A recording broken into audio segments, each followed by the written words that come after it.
Buenos días, directos amigos. Vamos a continuar con lo que estábamos abordando en pasados episodios, o sea, el problema del mal y por qué existe el mal, por qué elegimos el mal, por qué obramos mal. No solo nosotros, muchos seres del reino animal.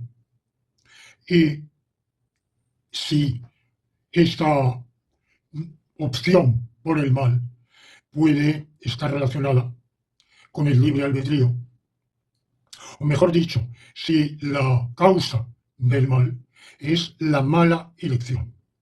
Con esto último ya veíamos cuán difícil es de entender, porque quien prefiere eh, a la hora del postre una manzana en vez de una naranja, es porque existe la manzana y existe la naranja, los tiene en la fuente o en el plato de fruta y escoge el uno o escoge el otro. Escoge una pieza de fruta o la otra. Pero solo se puede escoger lo que existe. Evidentemente el ser humano, y no es el único en absoluto, es capaz de diseñar futuros que no existen todavía y decidir esos futuros. Pero por lo menos han de existir en el horizonte de los posibles, de los estados de cosas posibles. O sea, han de ser hechos, estados de cosas, todavía inexistentes en este mundo nuestro de la experiencia cotidiana, pero que tienen existencia en otros mundos posibles. Y por eso se escoge. Solo se escoge lo que ya existe en este mundo o en otros. Y no puede escogerse nada más porque sería escoger un imposible. Por supuesto, uno puede querer lo imposible, pero de ningún modo decidir llevarlo a cabo. Yo puedo querer que 2 y 2 sean 5, o que pueda cuadrarse el círculo, o más modestamente en un ámbito de algo que es metafísicamente posible, pero físicamente imposible, puedo querer tener alas y poder salir de mi casa volando y poder llegar así con mayor comodidad a los lugares de destino. Ese es un estado de cosas metafísicamente posible, pero físicamente imposible porque es incompatible con las leyes naturales de este mundo nuestro y de todos aquellos mundos que son, en cuanto a las leyes naturales, iguales al nuestro. Por tanto, no explicar el mal por la voluntad, por el libre albedrío, aparte de los problemas, de las dificultades de la noción de libre albedrío, que ya veíamos en un episodio, no en el anterior, sino en otro precedente, que la noción misma de libre albedrío, cuando la analizamos meticulosamente, se reduce prácticamente al azar, a la suerte, a lo aleatorio, a que aleatoriamente nos diera la gana un rumbo, una acción, una decisión, igual que nos hubiera podido dar la gana, lo contrario, nada. Y que eso, el azar, lo incausado, lo indeterminado, primero, de ser posible, se viene abajo el principio metafísico de razón suficiente, lo cual es gravísimo, porque si en un caso no se cumple el principio de razón suficiente, entonces no hay razón suficiente para que no se produzcan 2.000 casos, 2 billones, 2 nonillones, y en definitiva cualquier cosa. O sea, viviríamos en una realidad en la cual cualquier cosa podría suceder porque sí, sin por qué. Si una puede suceder sin por qué, un número infinito pueden suceder sin por qué. Bueno, por tanto, eso sería gravísimo. Pero peor aún que el que sea en la noción misma quede reducida al azar y ese azar sea lo contrario a cualquier explicación, no hemos ganado nada. Diciendo que el mal se origina por el libre albedrío y este consiste en la ocurrencia en nuestra mente de un azar, de un acontecimiento de voluntad aleatorio, bueno, pues no hemos ganado nada y podríamos, por lo mismo, decir que el mal existe, porque sí, aleatoriamente. Aleatoriamente hay mal, como podría no haberlo. Entonces, no hemos explicado nada. Lo peor, además del libre albedrío, es que destruye lo mismo para lo cual se ha inventado. Se ha inventado el libre albedrío para fundamentar la loabilidad de ciertas conductas y la reprochabilidad de otras conductas, aduciendo aquello de podías no haberlo hecho, estaba en tu mano no haberlo hecho y lo has hecho. Y es loable, es axiológicamente valorable de manera positiva y por tanto mereces encomio, mereces elogio, alabanza. O por el contrario, has escogido algo axiológicamente valorable de manera negativa y por tanto mereces reproche, reprobación y eventualmente, en un caso, premio y en el otro caso, castigo. Pero si resulta que nuestras decisiones libre arbitradas son producto del azar, son aleatorias, entonces no hay ni loabilidad de quien ha decidido obrar el bien, ni reprochabilidad de quien ha decidido obrar el mal.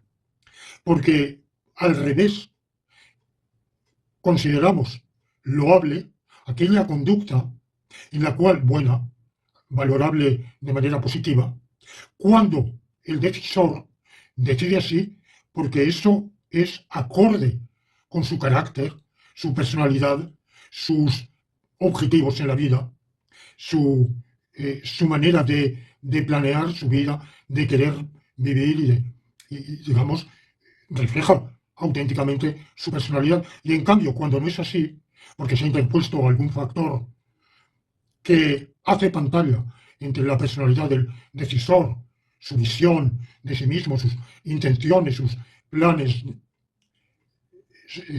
y la decisión misma, pues es cuando hemos obrado por influencia resistible o irresistible del miedo, del arrebato, de una adicción, de una perturbación de, de nuestras facultades, de nuestra capacidad de decidir normal, que es aquella que corresponde a nuestra personalidad.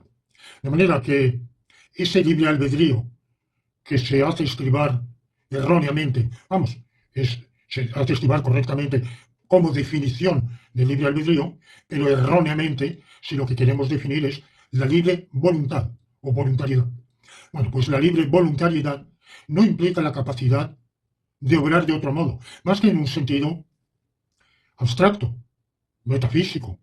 Evidentemente nadie es loable ni censurable por ser idéntico a sí mismo o por no cuadrar el círculo. A nadie se puede reprochar no cuadrar el círculo porque eso es imposible. Y nadie merece alabanza por ser idéntico a sí mismo, porque eso es una verdad necesaria.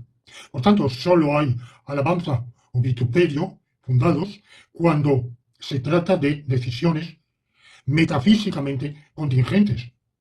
Bueno, esa es una condición necesaria, pero lo que no es cierto es que las decisiones tomadas con libre voluntariedad sean tales que, puesto el decisor en las condiciones internas y externas en las que está, pueda tomar la decisión, sea posible que tome la decisión y sea posible que no la tome. Es decir, es metafísicamente posible, desde luego, pero puestas las leyes de la física y puestos los antecedentes de la configuración, del desarrollo evolutivo previo del individuo y de su entorno, puesto todo eso, resulta ya imposible obrar de otro modo. O sea que, por todas esas razones, el libre albedrío no nos sirve para explicar el mal, ni menos para explicar eh, la responsabilidad.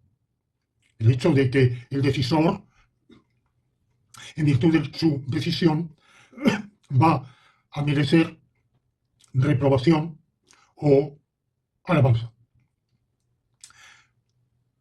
eventualmente sanción o premio. Claro, el abandono del libre albedrío plantea problemas de lo que se ha llamado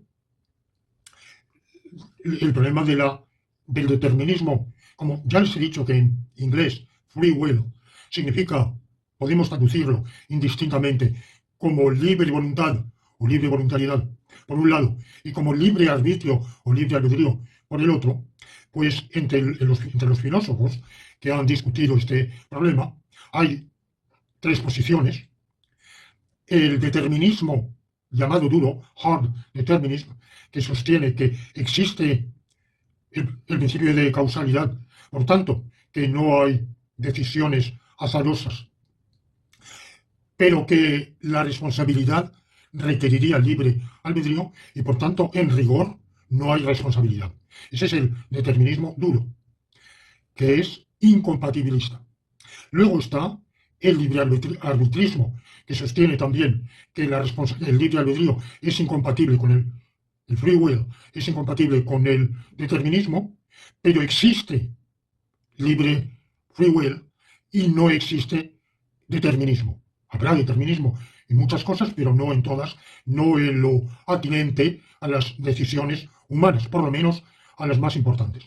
Y luego hay una posición intermedia que sostiene que hay free will, pero es compatible con el determinismo. Por ejemplo, esta de Harry Frankfurt, de que la libre voluntad, free will, en ese sentido, es la concordancia entre la decisión y la intención, un punto de vista al cual, como ya les dije, yo independientemente había llegado por otra vía y luego descubrí que en realidad no había descubierto nada nuevo, que eso estaba ya dicho por otro autor un poco menos joven y de mayor reputación que yo, hoy lamentablemente fallecido.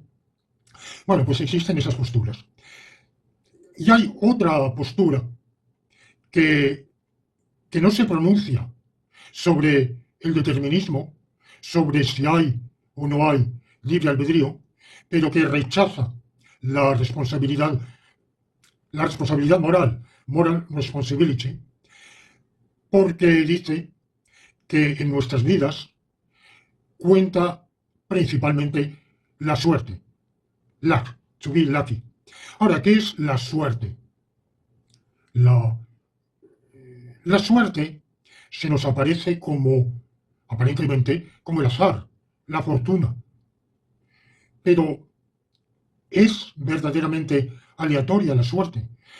No, la suerte es compatible con el determinismo. Hablamos de suerte en un sentido epistémico, cognoscitivo. Decimos, he tenido buena suerte o he tenido mala suerte en el examen. He tenido muy mala suerte. Me han preguntado justamente el único capítulo que me había quedado sin repasar bien.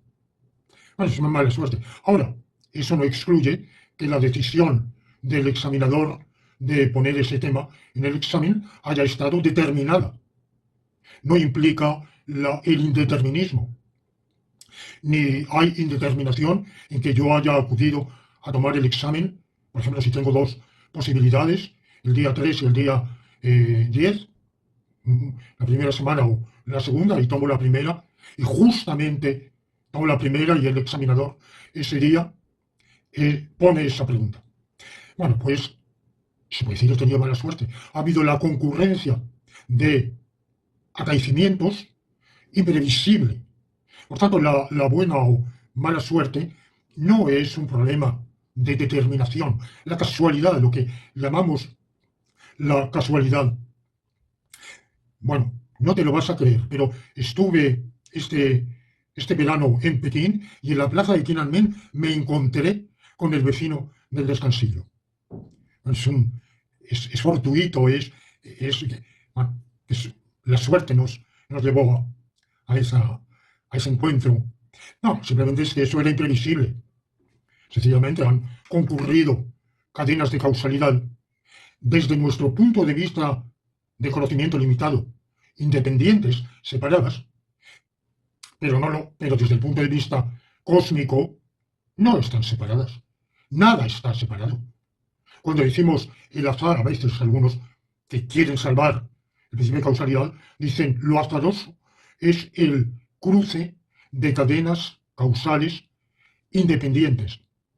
Bueno, pero la independencia de esas cadenas causales es una independencia desde nuestro punto de vista, desde la limitación de nuestro conocimiento, no desde el punto de vista de las leyes generales del cosmos, que están todas ellas relacionadas unas con otras y que forman una totalidad. Bueno, por tanto, algunos autores, pienso concretamente a un filósofo y jurista que se llama Greg Caruso, Caruso el mismo apellido que el famoso tenor de ópera de finales del siglo XIX y comienzos del XX. Bueno, pues Greg Caruso, yo les aconsejo la lectura de algunas de sus obras, retoma ideas de la Ilustración.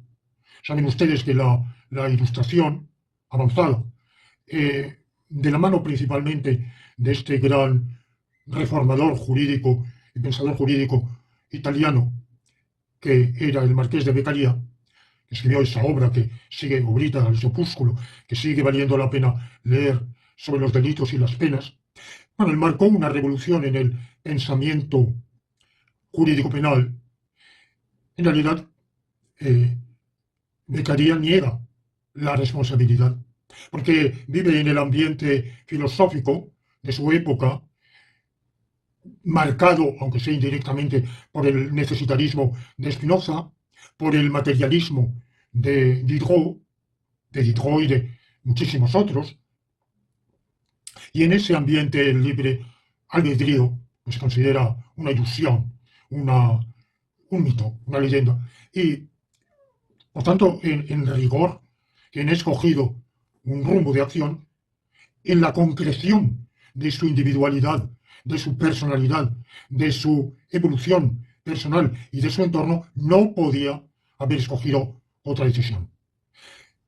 Entonces, el castigo no se justifica por la retribución del demérito, sino por la defensa social. Es decir, es sencillamente un modo de disuasión. La prevención general, para que sirva de escarmiento, y la prevención especial, para que el culpable no reincida. Y este pensamiento, este enfoque va a influir más de un siglo después, ya en torno a finales del siglo XIX y comienzos del XX, en la escuela de derecho penal, lo que se llama la escuela del positivismo italiano. Bueno, la palabra positivismo tiene muchas acepciones en diversos contextos, pero en el contexto de la ciencia del derecho penal, el positivismo es la escuela positiva italiana de Lombroso y de Ferri. Para Lombroso lo que hay es un determinismo anatómico, es decir, hay el criminal nato, es un tipo de determinismo genético. Criminal no se hace uno, criminal nace, porque tiene una inclinación determinante por la configuración de su propio cerebro para delinquir. Y por tanto, el derecho penal tiene como misión la defensa social. Ferri, que también pertenece, un poco posterior a Lombroso, que también pertenece a la escuela positiva, también considera que la justificación de la pena es la defensa social, por tanto la utilidad social, pero su determinismo no es como el de Lombroso, no es por el cráneo, sino que es por una conjunción de factores internos y preponderantemente externos. De hecho, Ferri fue un adherente del Partido Socialista. Bueno, muchos años después, el gran penalista español, que fue después presidente, no presidente, presidente del gobierno republicano español en el exilio, viviendo en Buenos Aires porque se había exiliado en 1939 y nunca volvió a, a la España franquista.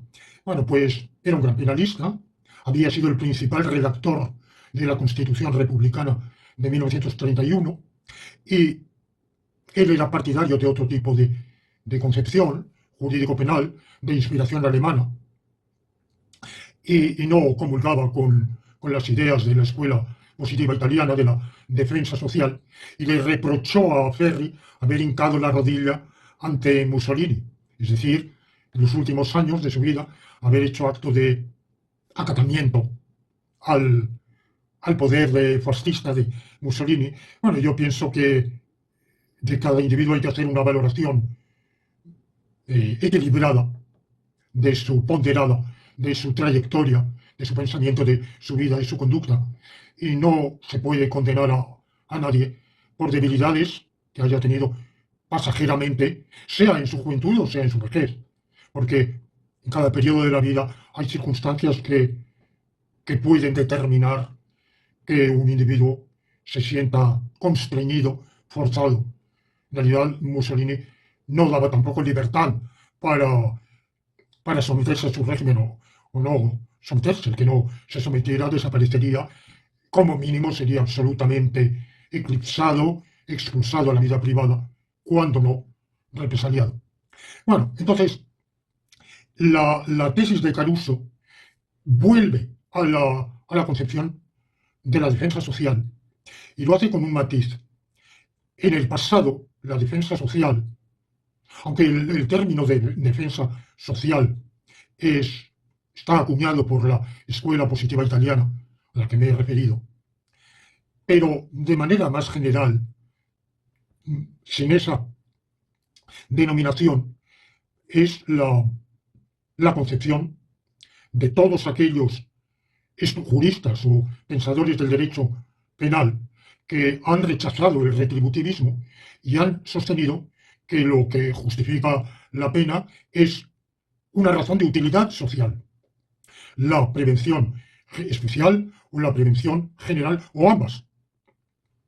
Lo que pasa es que ese antirretributivismo ha tenido en el derecho penal, en la ciencia del derecho penal, ha tenido una respuesta que viene de lejos, en realidad viene del propio siglo XVIII, porque no todo el mundo se identificó con las ideas del Marqués de Beccaria. En realidad, en la práctica, su aportación tardaría un tiempo en ser aceptada. Digamos que el pensamiento ilustrado la abrazó con entusiasmo y de manera unánime o prácticamente unánime, pero hasta que se plasmó en cambios legislativos, pues transcurrió un tiempo. Y en realidad los códigos penales del siglo XIX nunca asumieron del todo, nunca se articularon, se formularon de manera plenamente acorde con el antirretributivismo. Pero cuando surgió un pensamiento ecléctico, que se llamó ecléctico, en España fue protagonizado por uno de los teóricos del derecho penal de la época romántica, de mediados del siglo XIX, Pacheco, que consideraba que efectivamente la prevención era un motivo, una finalidad del castigo, pero también lo era la retribución. ¿Por qué? Porque no se va a castigar a quien no lo merece. Porque si es por la prevención general, supongamos que hay un caso en el que no se ha averiguado el culpable, pero hay un sospechoso, o varios, y se escoge a uno y se lo castiga para asegurar la prevención general. Se ha dado un escarmiento. La gente no sabe que ese no era el culpable, en realidad nadie lo sabe. Los que lo han condenado y castigado tampoco lo saben. Pero saben que alguien lo ha hecho, que no está demostrado que ese no lo haya hecho, por tanto que es posible que lo haya hecho él. Y, por tanto, al existir esa duda, otros se lo pensarán dos veces, si son racionales, antes de cometer la misma acción delictiva, por el peligro, por la cuenta que les trae. Bueno, luego se desarrolló una, en España particularmente, pero vamos, tiene un origen probablemente de la escuela krausista, un filósofo alemán, bueno, que tuvo una repercusión en varias áreas, entre otras cosas en el mundo del derecho, y por influencia de esa corriente filosófica surgió en la ciencia del derecho penal español, a finales del siglo XIX, el correccionalismo, que consideraba que el principal sigue a Platón. Platón dice que el castigo no es un mal, porque devolver mal por mal no puede ser un bien. El sabio solo puede obrar el bien y para el bien. Y lo único loable es hacer el bien. Hacer el mal nunca puede ser loable, nunca puede ser meritorio. Ahora, quien castiga un mal, por ejemplo, saben ustedes que en el Fedón se defiende es un famoso diálogo de Platón, se defiende la inmortalidad del alma y se dice que al terminar esta vida, el alma va a ser sometida a juicio y si ha obrado bien se premiará, si ha obrado mal se castigará. Bueno, esa idea existe en muchísimas religiones, ¿verdad? En la religión egipcia, irania, en el budismo, en muchas otras. En el judaísmo tardío, muy tardío, pero también por influencia irania se introdujo y, por supuesto, en el cristianismo, evidentemente. Existe esa idea del juicio post-mortem. Y si el culpable, el alma mala, es castigada, quien la castiga, que es Dios, hace el mal, no, hace el bien. Por tanto, al castigar las malas acciones, se hace un bien. Pero no se puede hacer un bien si lo que se causa haciendo ese bien es un mal. Causar un mal no es hacer un bien. Quiere decirse que el castigo no es un mal, al revés, es un bien. Es un bien para quien lo padece, porque sirve para corregirlo. Bueno, pues esa idea fue tomada por la escuela correccionalista española, Concepción Arenal, Pedro Dorado Montero, que fue a su vez maestro de aquel al que me he referido, Luis Jiménez de Asúa. De manera que la idea de Caruso es que no se trata de defender el utilitarismo, la prevención, sino únicamente la defensa social. Al castigar, la sociedad está ejerciendo un acto de legítima defensa.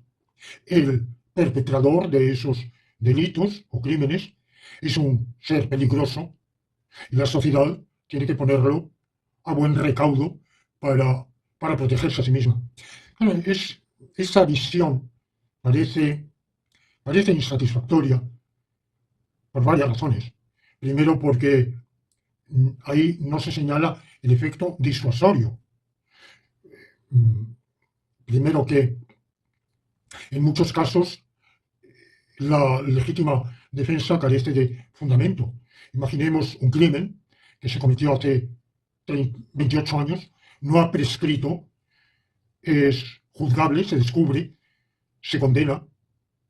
Quien lo cometió tenía 35 años, ahora tiene 65 y está inválido, en silla de ruedas porque ha sufrido un accidente automovilístico. No es peligroso, no es peligroso. Sin embargo, castigarlo, bueno, puede tener un límite, pero claro, castigar, como ahora hay un empecinamiento punitivo, se quieren castigar delitos llamados crímenes imprescriptibles a los 60, 70 años, en alguien que lo cometió a los 20 y que tiene 95, o 25 tiene... Bueno, eso a mí me parece horrendo, indefendible, pero bueno, un encarnizamiento punitivo cuando ya no puede servir de nada, ni de escarmiento, ni de aviso a navegantes, de nada. Bueno, pero, vamos, ese es mi personal punto de vista. Pero es evidente que si el legislador ha tomado esa medida legislativa de castigar con una pena determinada un delito determinado, no es únicamente para limitar las posibilidades de seguir haciendo el mal del culpable, sino principalísimamente para que no lo hagan otros, como medida ejemplar. Y por otro lado, hay, sin una idea que podrá variar, podrá concebirse de una manera o de otra, pero sin alguna idea de merecimiento, pues es difícil, a mi modo de ver, eh, admitir la justificación de castigo ninguno. En algún sentido, el castigado tiene que merecer su castigo. Infligirle a alguien una pena inmerecida. Porque yo no niego, claro, que en nuestras vidas la suerte, en el sentido en que la he definido, como el entrecruzamiento de cadenas de causalidad, que aunque cósmicamente en las grandes leyes del cosmos no sean independientes, desde el punto de vista de lo accesible al conocimiento humano son independientes, y por tanto el entrecruzamiento era imprevisible. Imprevisible, cuando decimos imprevisible, no quiere decir inimaginable. Quiere decir que no había cadena de razonamiento ninguna que nos pudiera conducir a la conclusión de que eso que ha sucedido por suerte se iba a realizar con un grado razonable de certeza, con un grado mayor o menor de certeza y razonable, a partir de un razonamiento y de conocimientos de hechos previamente conocidos. Bueno, pues la suerte, yo no niego que juega un papel decisivo, constante en nuestras vidas. Y muchas veces esa suerte es, cuando es para bien, y es mucha suerte, muchísima suerte, decimos que es un milagro. ¿Qué es un milagro?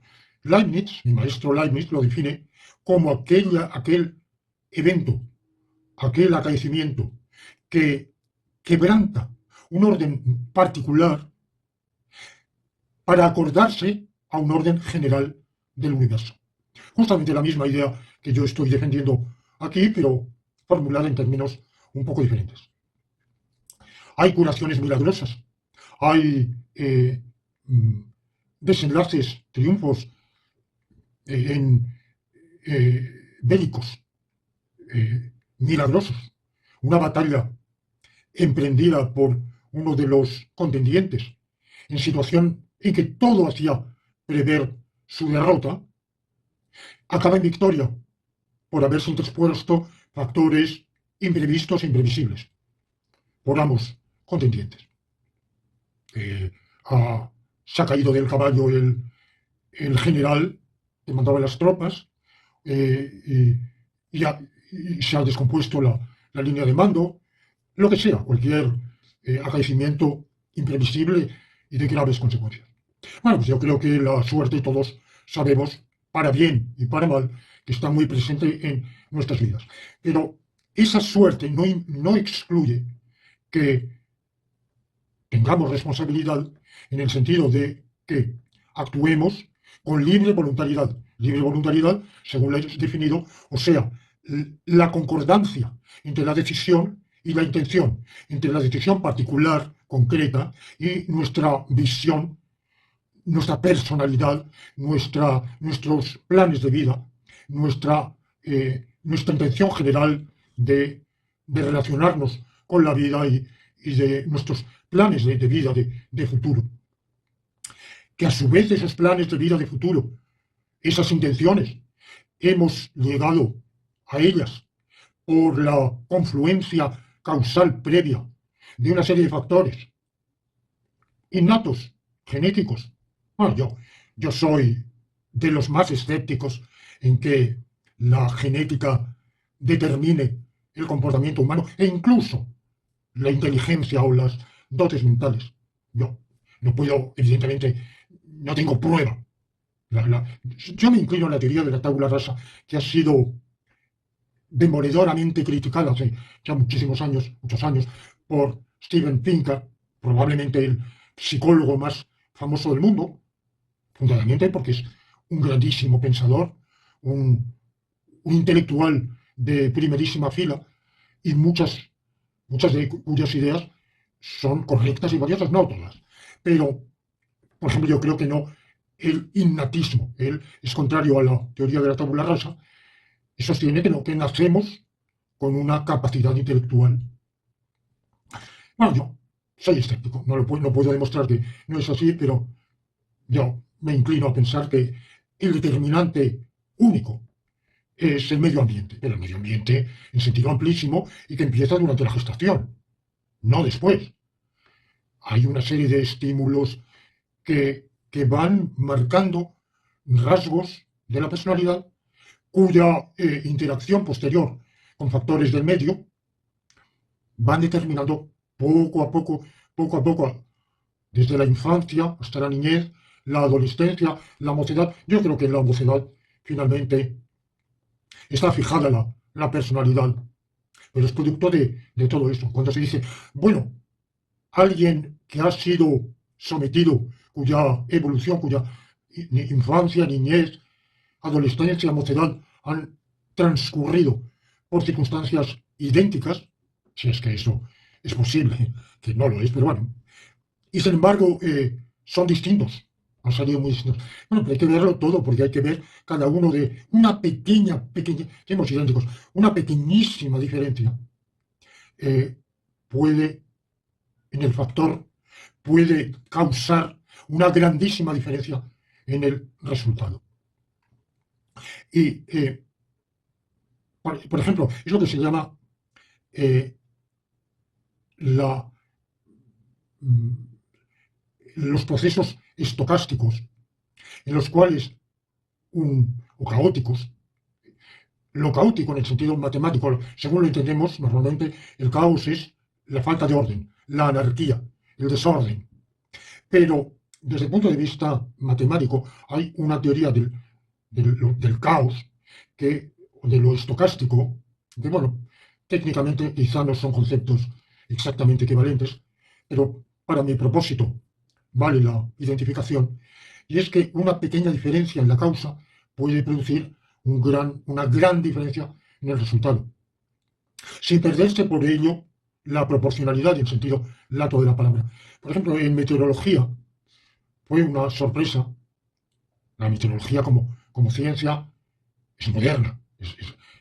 La de hace 100 años valía muy poco, estaba en sus pañales. Y luego fue adelantando, y uno de los descubrimientos que causó enorme perplejidad en el propio descubridor era que había previsto para el día siguiente un tiempo sereno sobre la base de unos datos.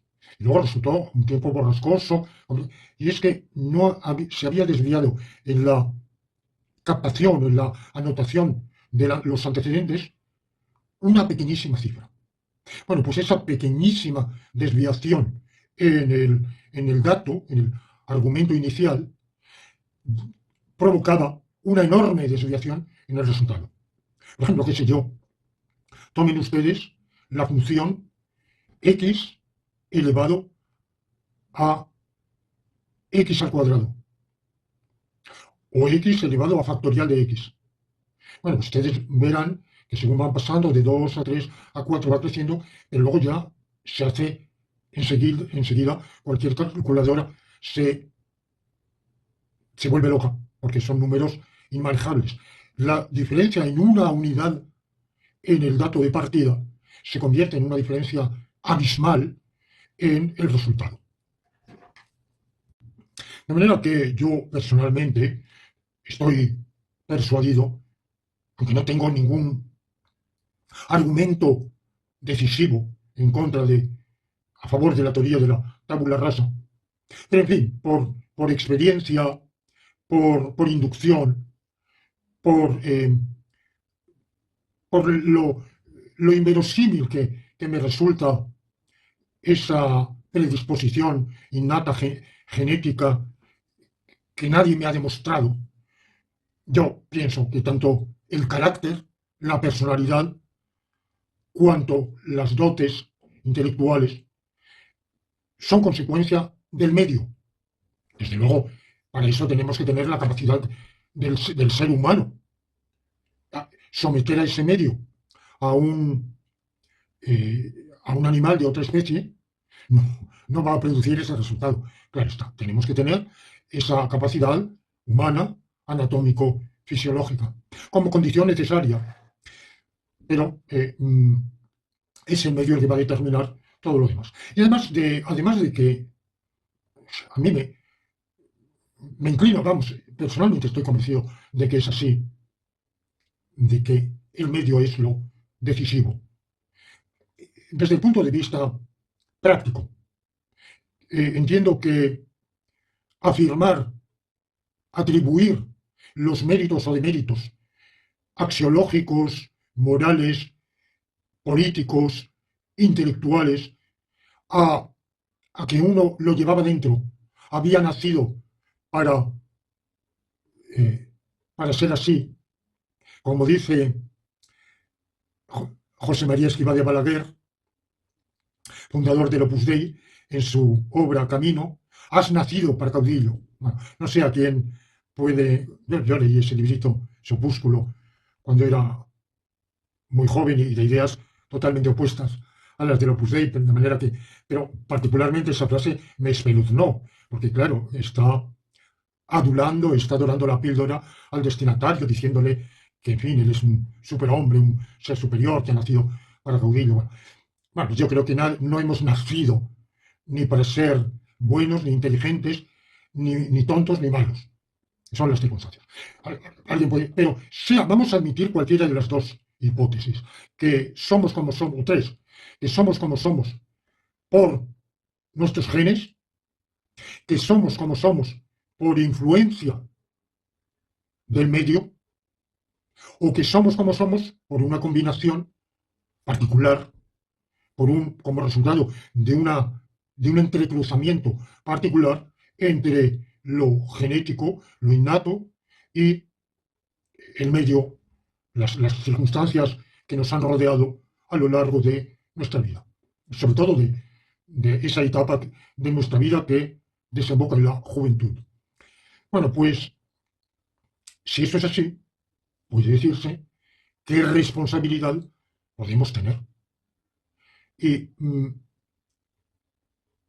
para algunos ninguna. Uno de los, o el principal quizá, representante del defensor en la filosofía analítica del libre albedrío, Hartshorne, se da cuenta de la enorme debilidad de la defensa usual del libre albedrío, definido, como ya lo he definido, que puestas todas las condiciones internas y externas para la toma de decisión, esta igual puede ser en un sentido o en otro, producirse o no producirse. Bueno, él se percata Hartshorne perfectamente de que si eso es así, la responsabilidad no puede basarse en el libre albedrío, porque el libre albedrío es un azar. Para él tiene que haber otra definición mejor, y es que en la cadena causal que ha desembocado, o en el entrecruzamiento de cadenas causales que han desembocado en que tengamos la personalidad que tenemos y por consiguiente decidamos como decidimos, en esa cadena, en algún eslabón, ha habido una posibilidad de intervención previa por nuestra parte que orientara o contribuyera a orientar la sucesión, la formación, la consolidación al menos de la personalidad en un sentido o en otro.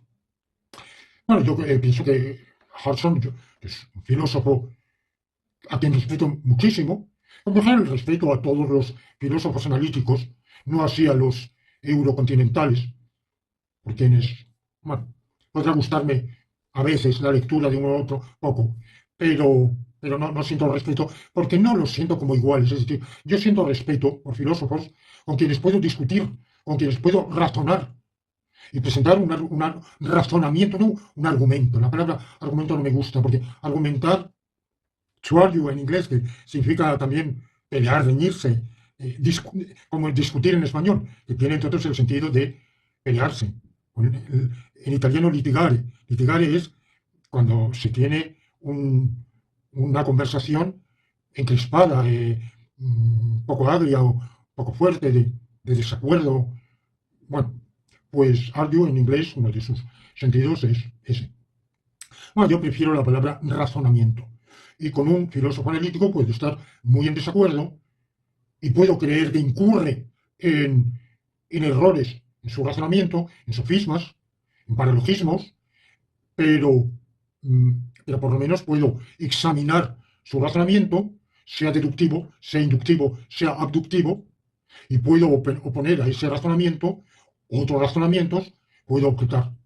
Pero objetar a Heidegger o Sartre, de quien hablaba la semana pasada, ¿qué sentido tiene objetar nada a Sartre? Como un filósofo tan profundísimamente irracionalista es difícil dialogar, debatir racionalmente. Bueno, pues, por tanto, yo respeto a todos los filósofos analíticos, pero dentro de ellos, más a quienes me parece que han ofrecido ideas más interesantes, más originales, que han llevado más lejos la busca, la indagación de, de explicaciones o de una mejor articulación de las ideas, y desde luego uno de ellos es Hudson, aunque sea un filósofo con quien yo discrepo, de quien yo discrepo en casi todo. Bueno, pues aquí el problema que yo veo con esa defensa que él hace de un libre albedrío redefinido por él es que esa irrupción, sí, bueno, yo he tenido posibilidad de irrumpido en alguna eslabón para atrás de la cadena causal, de manera que la ha modificado, la ha orientado o la ha consolidado. Pero, pero una de dos, o esa irrupción es una decisión incausada, por tanto volvemos a las mismas, el libre albedrío de indeterminación, o bien está causada, entonces volvemos a las mismas del determinismo. La concepción de Hudson se parece a la de uno de los poquísimos filósofos continentales que yo respeto muchísimo, que es Nicolai Hartmann, de que la decisión libre, en el sentido de libre voluntad, también en alemán sería problemático distinguir libre arbitrio de libre voluntad, es aquella que inicia una nueva cadena de causalidad. Bueno, ese inicio es de la nueva cadena de causalidad que va a interactuar a partir de ese momento con otras cadenas causales. ¿De dónde sale ese inicio? ¿De la nada o de algo? Y si es de algo, ¿de qué? ¿Es incausado o está causado? Pero bueno, no, dos autores que nunca supieron nada el uno del otro, que autores totalmente independientes, sin embargo, que han tenido una idea similar. Y alguien le ha atribuido a Kant esa idea, esa concepción. Yo lo veo dudoso, pero no voy a hablar de Kant. Quiero hacer un pequeño inciso, porque me temo que mi explicación, mi exposición, puede resultar confusa, oscura más bien, para quienes no estén familiarizados con esa terminología de escuelas, cuando yo distingo, no soy el único ni el inventor de eso, entre filosofía analítica y filosofía continental, yo prefiero llamarla eurocontinental. La filosofía analítica, el nombre es, como tantas denominaciones, desafortunado, porque parece invocar que es una filosofía que se dedica a analizar, a desmenuzar, a descomponer. Y puede tener un fundamento en el origen del método de Moore, y quizás Russell en una fase muy inicial de sus ideas, de que la filosofía lo que hacía era analizar conceptos. Un concepto es un haz de notas, bueno, que hace el Sócrates platónico en sus diálogos. Bueno, pues va buscando una definición, que es la justicia, o qué es la armonía, o qué es, bueno, pues el bien, que es la belleza, y va diciendo, bueno, pues va analizando notas de concepto, pues tiene que ser esta nota, no tal otra nota, por tanto vamos excluyendo y vamos incluyendo, ¿vale? Así se va, en los diálogos platónicos, se va analizando un concepto y finalmente se llega a la conclusión de que el concepto es un reflejo en nuestra mente de la idea o de la forma subsistente. Bueno, en el caso de Moore no hay tal hipostatización del universal como lo hay en Platón, pero sí hay un descomponer el concepto en sus notas componentes. Como de ahí vino por la evolución bueno, había que estudiar la situación de la filosofía británica a finales del siglo XIX, comienzos del XX, por oposición a la corriente entonces preponderante del neohegelianismo británico, que practicaba otro tipo de filosofía, pues la de Moore se llamó analítica. Ahora, hoy consideramos que el principal fundador de la filosofía analítica no es Moore ni es Russell, sino que es Frege. De manera que es un filósofo alemán, nacido en Pomerania, y que fue profesor de la Universidad de Jena, en Turingia, Sajonia-Turingia, y por tanto continental. Ahora, con la evolución, hoy por filosofía analítica no se entiende filosofía que practique el análisis conceptual. Bueno, hay quien sí, pero a filósofos como Quine, posiblemente el máximo de los filósofos analíticos, pues difícilmente podemos atribuirle análisis conceptual, porque en realidad él rechaza la pertinencia o incluso factibilidad del análisis conceptual. No, la filosofía analítica yo la defino por dos rasgos, y es cuando nos topamos con un concepto dudoso, difícil, pero importante, crucial, tratar de definirlo, o tratar de dilucidarlo, por ejemplo, con ejemplares. Bueno, pues a lo mejor no podemos definir la belleza, pero decir, vamos enumerando cosas que son bellas y cosas que son feas. Entonces, podemos hablar de la belleza de un paisaje, de la belleza de una escultura, de la belleza de una ciudad, y vamos separando. Bueno, eso tiene un rasgo un factor de subjetividad, sin duda, pero bueno, eso por lo menos hay una cierta dilucidación. Otro modo de dilucidar un concepto es establecer nexos deductivos necesarios entre la aplicabilidad de ese concepto y la aplicabilidad de otros, para arriba o para abajo. Bueno, esas son maneras de dilucidar, a falta de definir, dilucidar. Segundo rasgo de la filosofía analítica, en la medida de lo posible, demostrar, probar. Y cuando digo probar, es ofrecer un razonamiento para lo que uno afirme, abductivo, deductivo o inductivo. Ahora, aquellos conceptos que uno sea incapaz de definir o dilucidar, pero que vayan a ser importantes en la teoría, aquellos asertos que uno quiera abrazar y que no pueda, o de momento no haya tenido tiempo u ocasión de probar ni abductiva, ni deductiva, ni inductivamente, bueno, pues tomarlos como conceptos primitivos y como postulados o axiomas. Pero las claras, es decir, bueno, yo voy a elaborar esta teoría partiendo de estos axiomas. Y si usted me dice en qué se basa para postular esos axiomas, bueno, quiero decir, de momento en nada. De momento en que toda construcción humana, teórico, intelectual, tiene que partir de algo, y ese algo, en cada caso, yo parto, pongo mis cartas sobre la mesa y parto de esto. Ahora, que ulteriormente usted u otro, o yo mismo, podamos indagar con mayor hondura y alguno o varios o todos esos postulados ofrecer algún tipo de razonamiento a su favor, bueno, esto queda perfectamente abierto. Para Quine, por ejemplo, el círculo es válido, siempre y cuando no sea un círculo pequeño, demostrar A por B y B por A, no vale, no es filosóficamente fecundo. Pero construir una gran cadena de razonamientos que nos lleven a una visión global, aunque en esos razonamientos acabemos incluyendo en circularidad, bueno, eso es metodológicamente admisible. La diferencia, esos son los filósofos analíticos. ¿Y cuáles son los continentales o eurocontinentales? Aquellos que han cultivado un tipo de escritura filosófica a partir del mismo periodo, digamos, de los años 20 aproximadamente, por poner 1920, por poner una fecha, pero sobre todo después, y sobre todo después de la Segunda Guerra Mundial, que ha transcurrido por otro cauce, esencialmente ensayístico. Es decir, se escribe con frases que se siguen las unas a las otras, pero no hay una hilación lógica que veamos.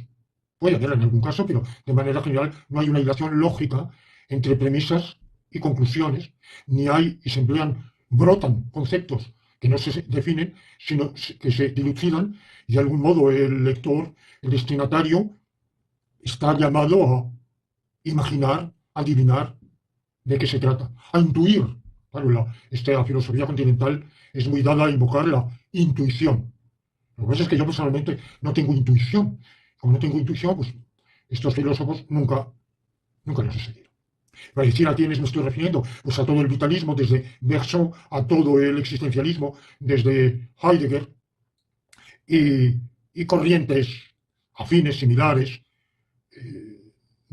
Bueno, y ya antes, porque todo esto tiene unas raíces más alejadas en el irracionalismo del siglo XIX, que desde el punto de vista marxista estudió Lukács, Jorge Lukács, el gran filósofo marxista húngaro, en El asalto a la razón, una obra que Dietrich Sturm escribió en alemán, porque él, aunque era húngaro, la mayor parte de su obra la escribió en alemán, porque él había nacido, claro, en el Imperio Austrohúngaro, y conocía el alemán igual que el húngaro, con la misma solvencia y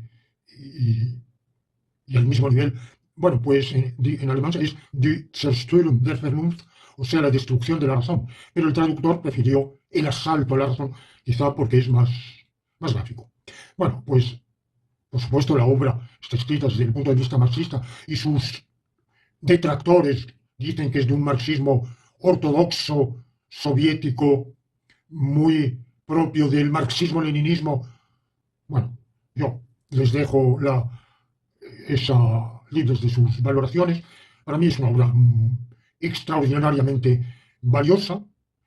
Uno puede concordar o puede con las ideas filosóficas de Lukács, pero la mayor parte de lo que aporta ese libro puede admitirlo cualquier racionalista, marxista o no marxista. En realidad sí, claro, cuando hace sociología del conocimiento y dice que, por ejemplo, el capítulo sobre Heidegger se titula El miércoles de ceniza del subjetivismo parasitario. Bueno, y explica ese pensamiento por la situación de defensiva a que estaba sometido el capitalismo imperialista alemán, en un momento dado, que lo hace agresivo, conduciendo en la política al nacionalsocialismo de Hitler, y en la filosofía a un irracionalismo extremo, puesto que racionalmente el pensamiento burgués ha sido refutado, no le queda otro asidero que el irracionalismo extremo en el caso de Heidegger, pero ese irracionalismo tiene como precursores al último Schelling, a Søren Kierkegaard, a Nietzsche, a Schopenhauer. Bueno, pues esa trayectoria. Bueno, pues todas esas trayectorias y otras emparentadas, afines, el posmodernismo, todo lo que es. Bueno, eso es lo que yo llamo filosofía continental. Yo no lo he inventado, eso es lo que comúnmente se llama filosofía continental. Claro, es decir, por estar en el continente, primero, Europa no es un continente, sé que incluso el término es inapropiado. Europa es una partecica del continente afroasiático. O sea que no hay. Yo escribí hace muchos años, pronuncié una conferencia que está en francés, que ustedes pueden leer, L'Europe existe-t-elle, donde decía que en rigor ese denominador Europa no tenía, es un nombre de un no ente, porque no hay nada delimitable, ni medio delimitable que sea Europa, sino que a gusto del locutor, Europa puede llegar a la frontera polaca, o a los Urales, o al Pacífico. Pero en todo caso, si llega al Pacífico, no hay ninguna razón para excluir a Pekín, ni a Nueva Delhi. Bueno, que no hay un concepto de Europa. Bueno, En todo caso, no es un continente. Claro, ese nombre lo dieron los anglosajones, porque la filosofía analítica se desarrolló y se sigue desarrollando principalmente en el mundo anglosajón de habla inglesa. Y la mayor parte de la filosofía que cuando estaba floreciendo la filosofía analítica en Inglaterra empezaba a desarrollarse en Estados Unidos, en la Europa continental se hacía ya de manera general, y salvo excepciones, ese otro tipo de filosofía. Claro que hay algunos filósofos de la Europa continental que no son subsumibles en esos rasgos que yo he dicho. Que sé yo, Bachelard, por ejemplo, Canguilhem, Blondel, el propio Blondel, algo tiene, pero vamos, no. Nicolai Hartmann, pero bueno, son excepciones. Entonces, por eso se aplicó esa denominación geográfica. No se dijo filosofía anglosajona, pero sí analítica, y en cambio filosofía continental. Bueno, bien o mal acuñados los nombres, están ahí y sirven para entendernos. Porque otra alternativa sería decir filosofía contemporánea no analítica. Bueno, pues yo admito esa denominación. Bueno, con eso he explicado un poco, ese inciso un poco largo, me lo perdonarán, porque creo que una parte de los seguidores de esta serie de vídeos no está familiarizado con esa terminología y puede probablemente ser sorprendido. De manera que, por todas las razones expuestas en vídeos anteriores y expuestas en este, considero que la explicación del mal no puede estribar en el libre albedrío, que no hay libre albedrío, que sí hay responsabilidad. En eso no estoy de acuerdo con Caruso. Hay responsabilidad porque hay una achacabilidad, una atribuibilidad, hay un mérito, un demérito, en virtud de que existe la personalidad. Aquello que hacemos, que decidimos, en conformidad con nuestro carácter, con nuestra personalidad, con nuestros planes de vida, eso es libre, en el sentido de libre voluntad, libre voluntariedad, y nos es atribuible. Tenemos el mérito o el demérito. Aunque hayamos adquirido esa personalidad, ese carácter, ese modo de ser, por causas anteriores y cuya cadena causal remonta antes de nuestra gestación, antes de haber sido concebidos y antes de que hubieran nacido nuestros padres. Remonta lejísimos. Y quizá remonta al infinito o al comienzo del cosmos. Eso no impide para que seamos como seamos, y por tanto lo que decidimos, sin que se nos imponga por coerción, sin que lo hayamos decidido por un arrebato, por la presión de los acontecimientos, por una debilidad de voluntad en virtud de una adicción. Bueno, cuando nada de todo eso explica la decisión, sino que eso corresponde verdaderamente a cómo somos, qué planes tenemos, qué visión tenemos de nuestra propia conducta, persona y vida. Bueno, pues hay atribuibilidad, mérito o demérito, y por tanto responsabilidad. Y por tanto hay un elemento retributivo desde el punto de vista del premio o del castigo. A mi modo de ver, hay un factor.